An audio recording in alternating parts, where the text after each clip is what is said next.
Welcome to this lecture number 24 of the course Computational Hydraulics. We are in module 2, numerical methods, and in this particular lecture class I will be covering numerical method part and mostly matrix structure and introduction of Scilab software. Learning objectives. At the end of this unit, students will be able to identify different kinds of matrix structures generated from discretization, and students will be able to use Scilab for matrix formation.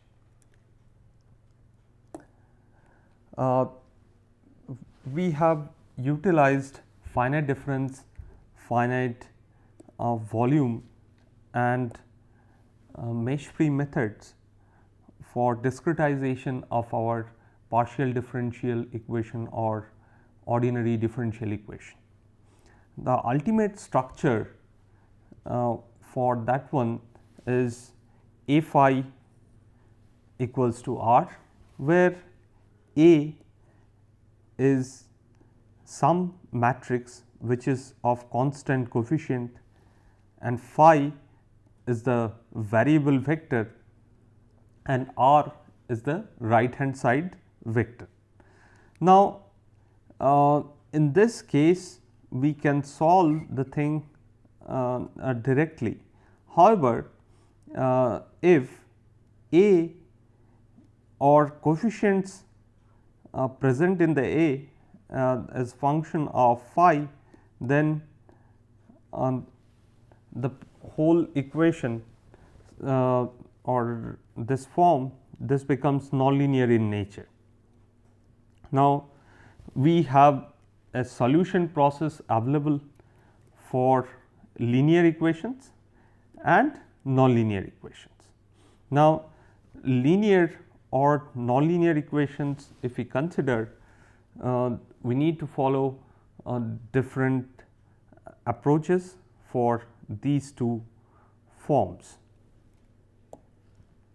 So, if we explicitly write it in terms of matrix, A11 is the first entry in the A matrix and ANN is the last entry. Obviously, A matrix is a square matrix. So, compatibility it should be there in terms of multiplication. That means n into 1, obviously output will be n into 1 structure. So, in this case we can see that A11 or A1n, AN1 or ANN, these are represented as constant coefficients. These are not functions of phi. Now, if we have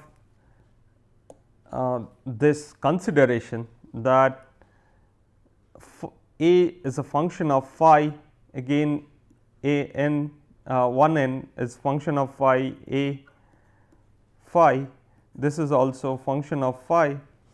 So, the whole thing becomes a nonlinear in nature, because we will be multiplying again phi 1, phi 2, phi 3 and phi n minus 2, phi n minus 1 and phi n with these coefficients.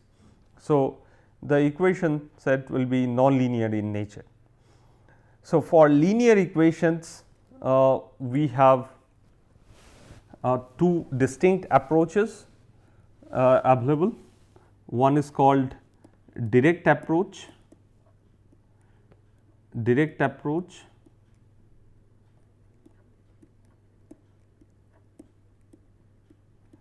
and another one is called indirect approach.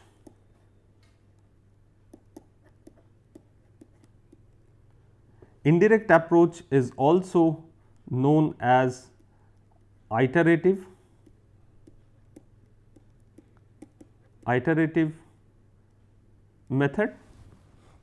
Now, under direct approach we can use Gauss elimination or LU decomposition, and under this indirect or iterative approach we can consider Jacobi's method or Gauss-Seidel with successive over relaxation. However, for solving nonlinear equations we should use a different approach. In that one we can transfer the whole thing in the left hand side, and we can define some f. So, if we consider it in vector form, there will be f1, f2 to fn number of terms in this f. So, obviously, this equation or expression should be 0, and interestingly in this case these equations are nonlinear in nature.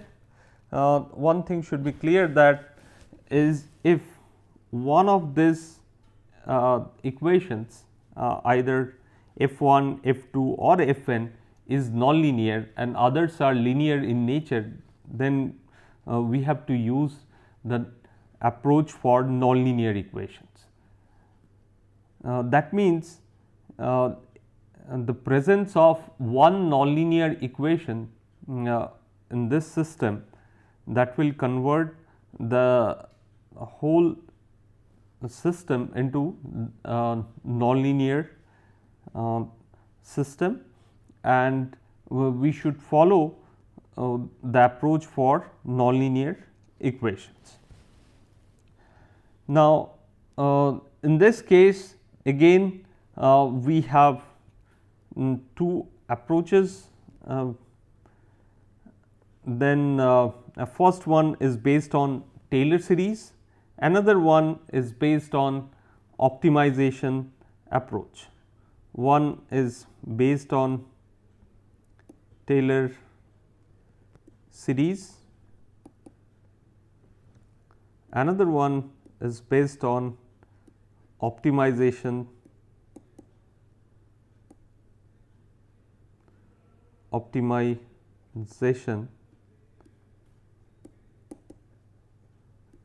method.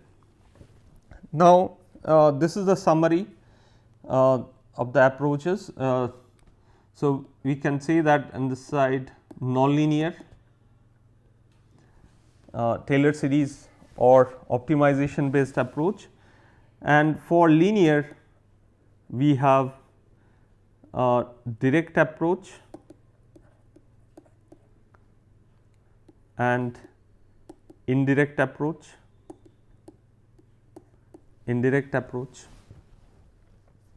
So, let us start with the matrix structure, because we have seen in our finite difference approximation or finite volume approximation that we need to consider all the points or nodes or cells available in the neighborhood. So, whenever we are discretizing a particular governing equation, basically we are considering the points available in the neighborhood of the point under consideration or cell under consideration or node under consideration. So, if we consider the case where the support domain size is equal to the size of the domain, then we should consider all the points. Then the structure of this matrix A, this will be having all the entries or all the non-zero entries. If we have a case where we are having only I plus 1, I minus 1, then we have these 3 nodes available for the support domain. So, we can say that we have only 3 entries available for the matrix, and other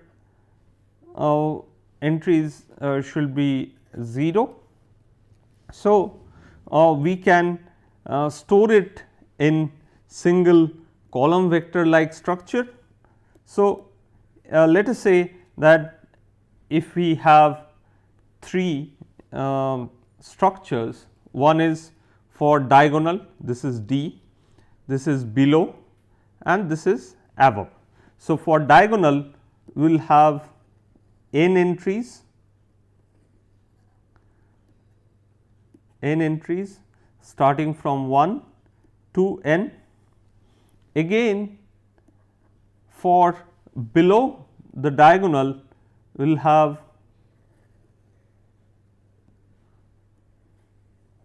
n entries, but this first entry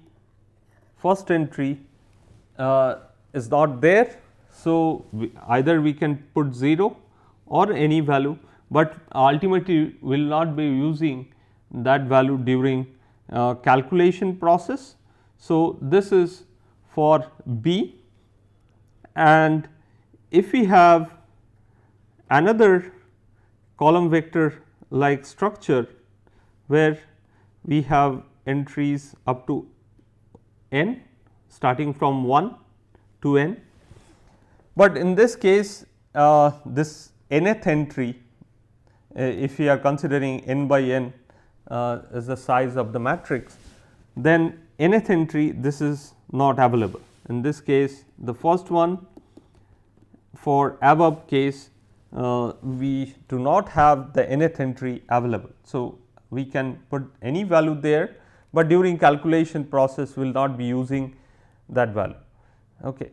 For uniformity in the structure definition, we can store the matrix information using only 3 column vectors. So, if you have to store it in full matrix format, obviously we need these many entries n into n or n square, but in this case we have n, n, n. So, with 3n number of entries we can represent the same information, or we can supply the same information to the calculation process.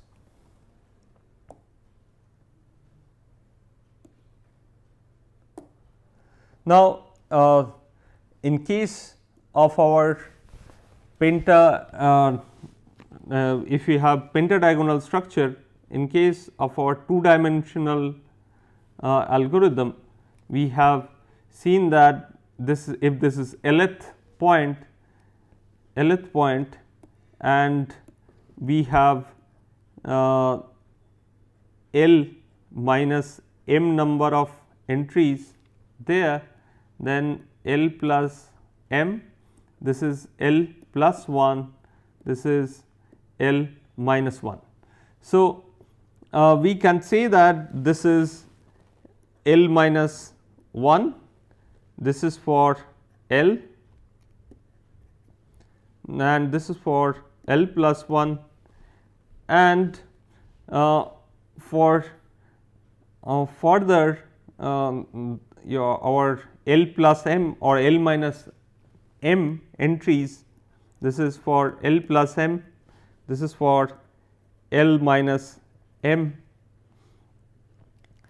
So, we can see that without storing these zero values in between, we can represent it in terms of column vectors, and finally, we can store these values efficiently during our calculation process. This is again banded matrix structure. In our previous case, we have seen tridiagonal. This is having penta-diagonal structure 1, 2, 3, 4 and 5. So, we have penta-diagonal structure available for this case. Now, another kind of skyline matrix can be there.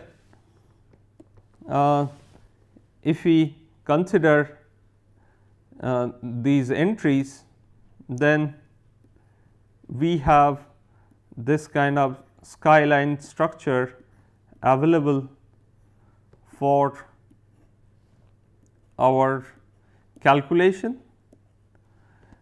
And interesting part is that if the points are symmetric in nature, or information that is available for the lower portion of this diagonal, if that is symmetric in nature, we can represent our information with this skyline structure only.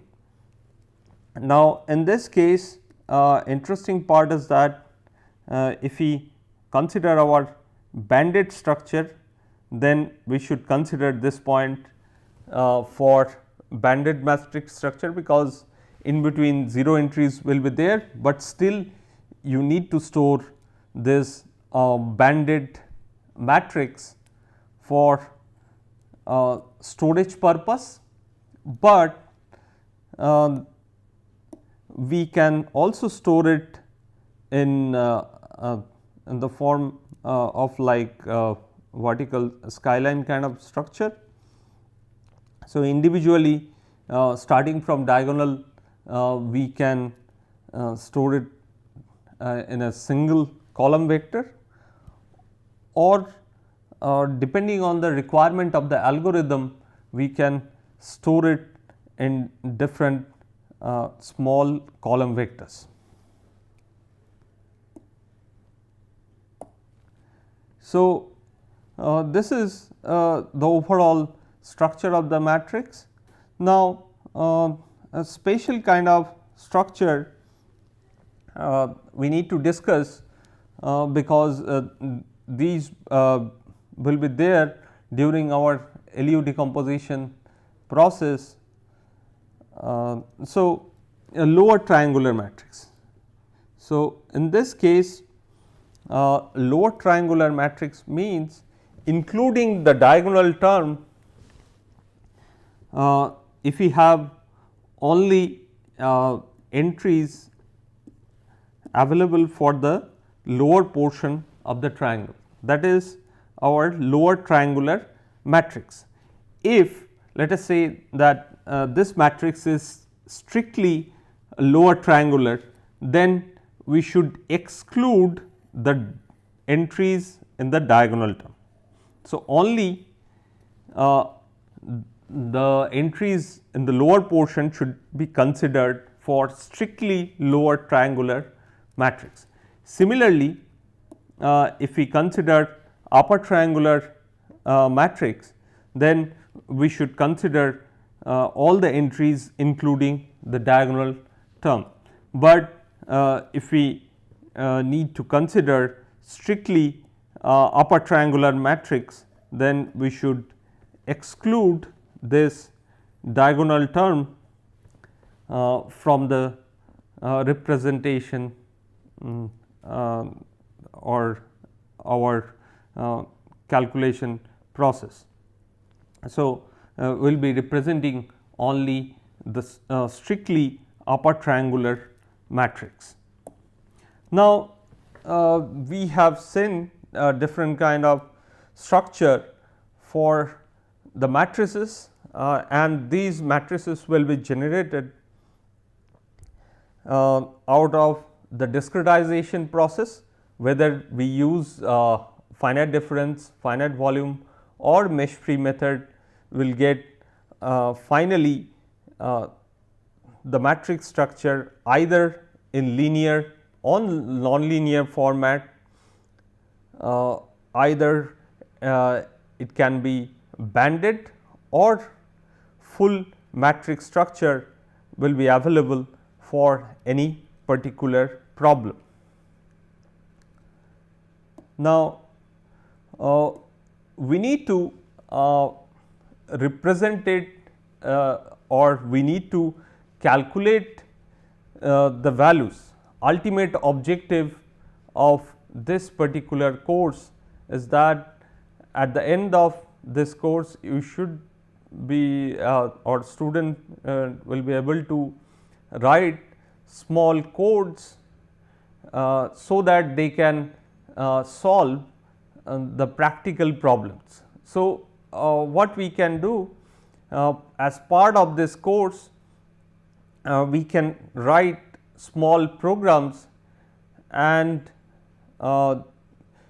we can utilize the discretized form of the equation to get our matrix form, and finally, we can get the solution and we can represent it using some plotting tool or plotting software.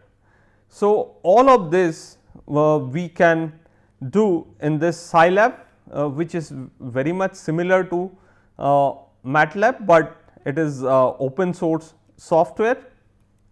Now, this Scilab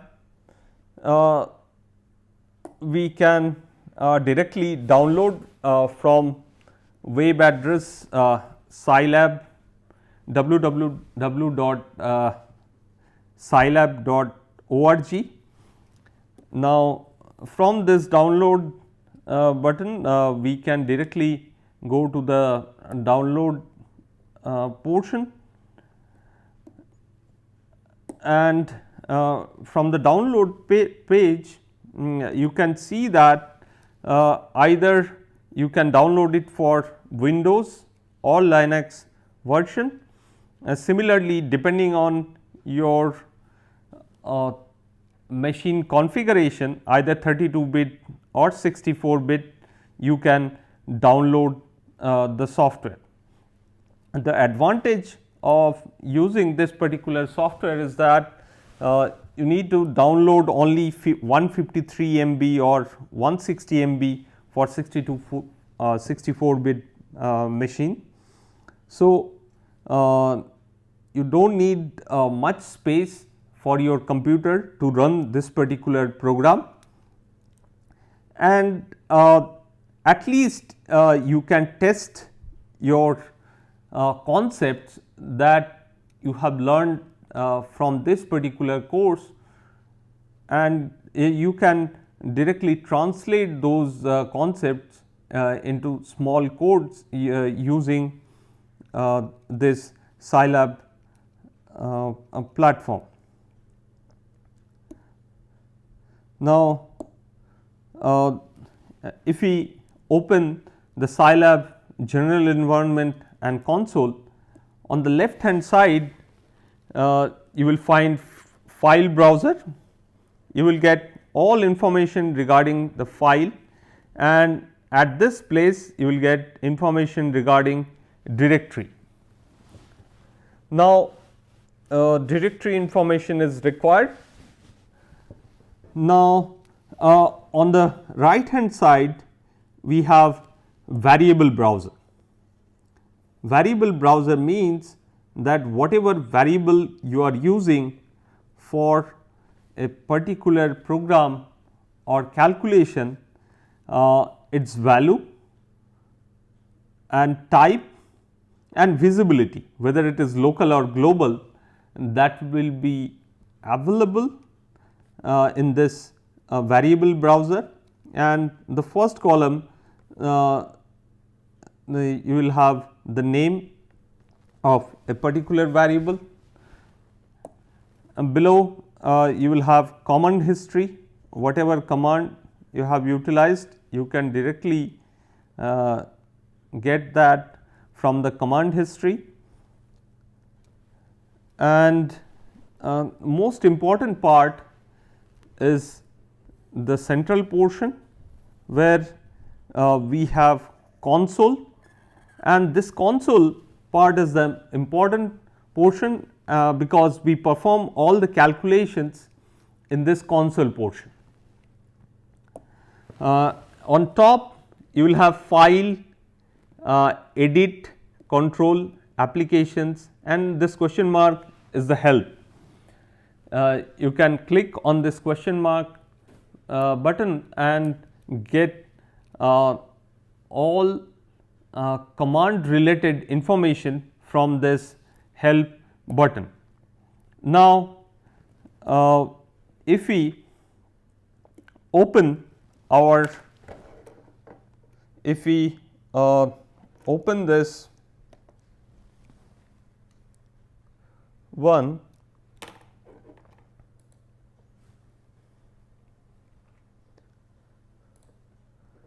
so let us see that this is our console, this is our console environment.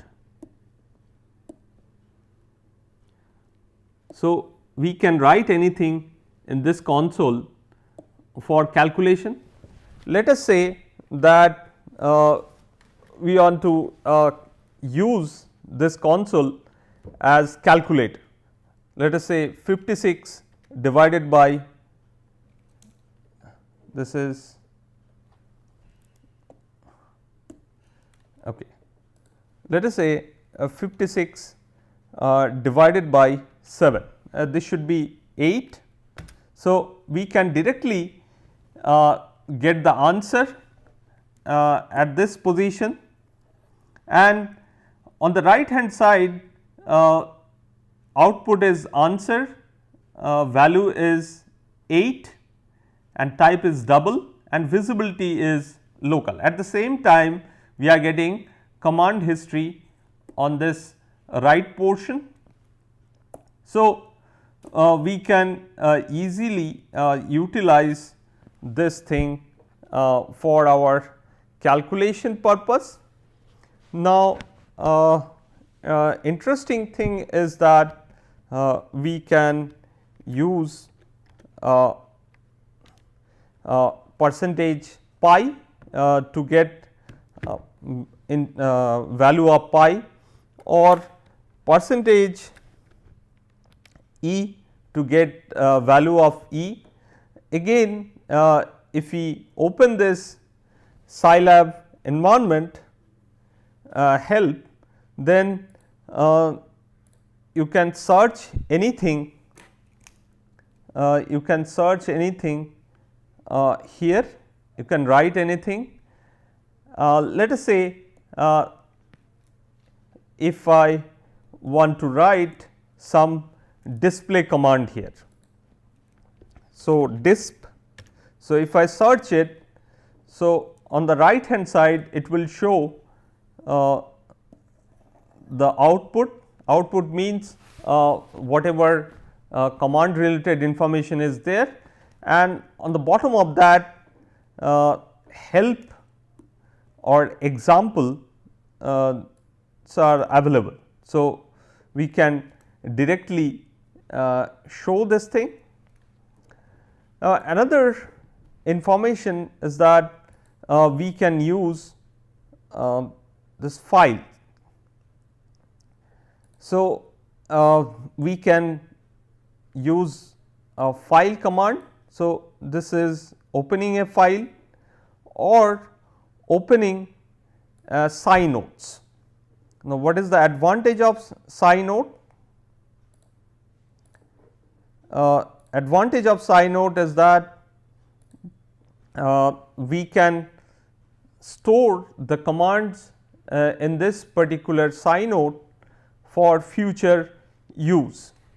Let us say that if a equals to 2, then we are writing a for loop for I equals to 1 to 20. This colon thing is utilized to represent the for loop starting from 1 to 20, and in this case let us say that we want to sum it up. So, sum outside I am writing it as sum equals to 0 and inside sum equals to sum plus I, that means I continuously we are adding, and finally let us display this sum. Now, what we can do, we can select it, right click, evaluate selection with echo. So, we can directly get the output here. This is 210 and continuously we are getting update using this one. Now, we can see that all the steps and value of this sum at all steps are displayed in this process. Now, if we use this thing, so we can get only final output. So, what is used in this case? In this case we have utilized the semicolon.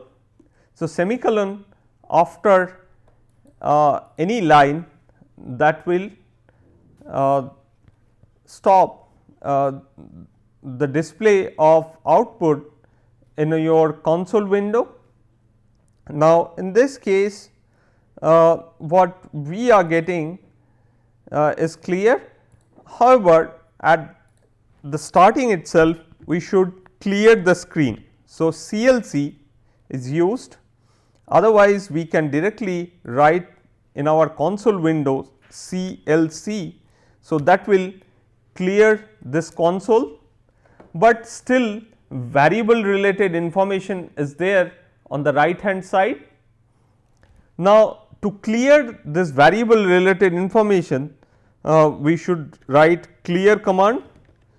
So, after using this clear command I think you can see that this variable related information is not available. That means, in memory the variable values are not stored.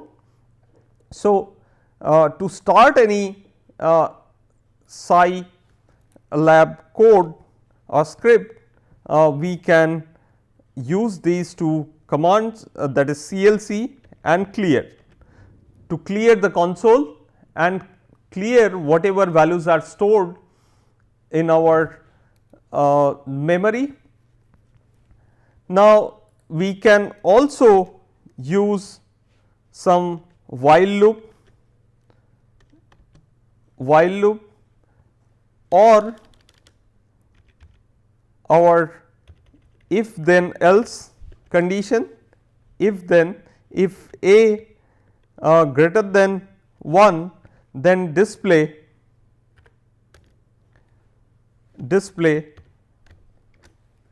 a.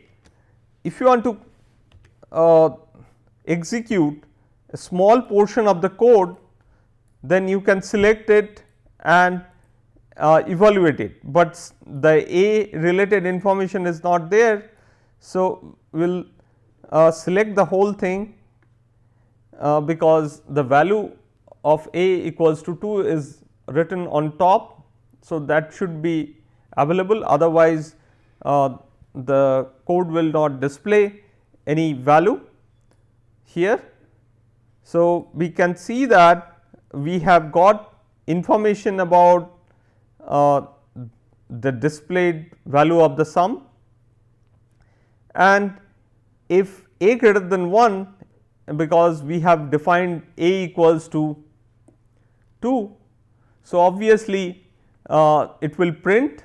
That means things should be clear that greater than command is applicable here, or less than command we can use. And similarly, we have other commands available in this case. So, those commands are directly utilized for comparing. If you want to compare two values, we need to use two equality sign, and this compares two values. Obviously, it should be clear that we can compare integer values, but if you have a double value after decimal place, there will be some discrepancy. So, we cannot get the equality sense in case of double variables. So, this is greater than, this is less than, this is for equality, and for not equal or different we can use this combined symbol. If it is less than equal to or greater than equal to, we can use these operators directly for our calculation purpose. Now, this thing is okay because we can write small codes. Again, another advantage is there for this Scilab, that is our plotting thing. Okay. So, let us say that x equals to rand is random value, random 10 values, random 10,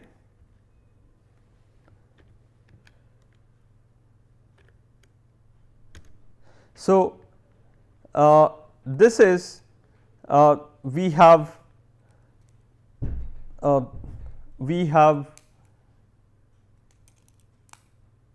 written, or we have used this command x equals to rand to generate random values here. Now, we can generate y here with same rand for plotting purpose. Y equals to rand 10 1 means 10 rows in this case.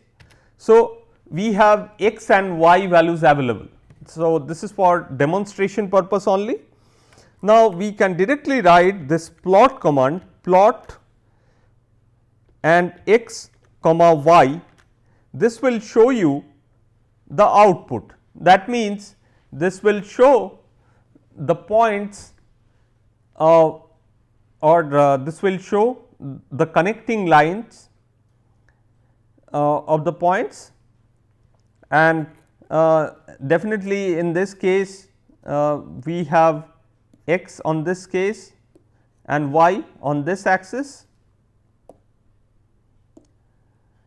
If we close this, if you want to display only the points, so we can use another comma, and within code we can use O. So, this will show you only dotted points, but lines are not shown in this case. You can use star instead of O, the result will be same, only points will be displayed in your plot window. If you want to plot both line and point, then you can use O and dash, that is with O dash we can show both points and line. that means within a single software or programming framework, we can write our matrix. If you want to write a matrix A equals to random 10 by 10, this will give you a 10 by 10 matrix, or if it is maybe in simple terms 3 by 3, we can easily see that values can be easily represented using matrix. And advantage of this Scilab thing is that we can write small codes using our psi note, and we can execute those codes to solve our computational hydraulics related problems. So, next lecture onwards we will be using this Scilab for our coding purpose, and we will try to write simple codes to get the solution of the matrix related problems or our discretization related problems. Thank you.